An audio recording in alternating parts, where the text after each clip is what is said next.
ఏది చేయాలనుకుంటావో అవతలోడి విషయంలో నువ్వు కూడా అంతే ఉండు అన్నాడు. ఉదాహరణకి, మన భార్యని పక్కోడు చూశాడు అనుకో, అవతలుండి వాడినేం అనలేక ఈ అమ్మాయిని దొరుకుతుంటాం మనం. అవునా కాదా చెప్పండి? వాడు మరీ అతి చేశాడు అనుకో, ఏ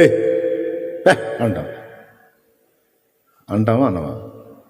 వాడు ఏంటి బ్రదరు రెండో ఆమె ఎవరో చాలా చక్కగా ఉంది అని అనుకో, రే నా భార్యరా, ఏంది ఆ చూపులేంది?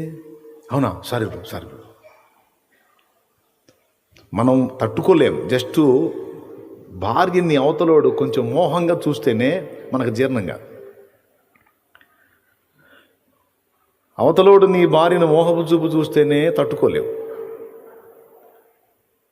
అలాంటిది అవతలి వాడి భార్యతో ఏకంగా నువ్వు వ్యభిచారం చేస్తున్నావంటే, అదే కండిషన్లో నీ పరిస్థితి ఉంటే నువ్వు ఎలా రియాక్ట్ అవుతావు? నీ భార్య మరొకటితో పాపం చేస్తుంటే నువ్వు సంతోషించగలవా? ప్రశాంతంగా ఉండగలవా?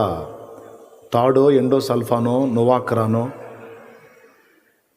ఎత్తుక్కుంటావా? ఏం చేస్తావు? నువ్వైతే ఏం చేస్తావు? నువ్వు పొరుగువాడి భార్యను ఆశిస్తున్నావు.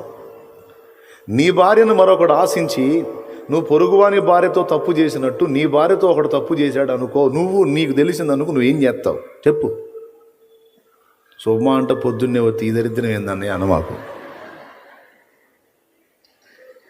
ప్రభువుకు స్తోత్రం కలుగును గాక. మందంతా ఓపెన్ సర్జరీ అంతే. నువ్వు ఎలా రియాక్ట్ అవుతావు? నేను ఎలా రియాక్ట్ అవుతాను? మనల్ని మనం ఊహించుకుందాం. జీర్ణం అయిద్దా? బతకబుద్ధి అయిద్దా?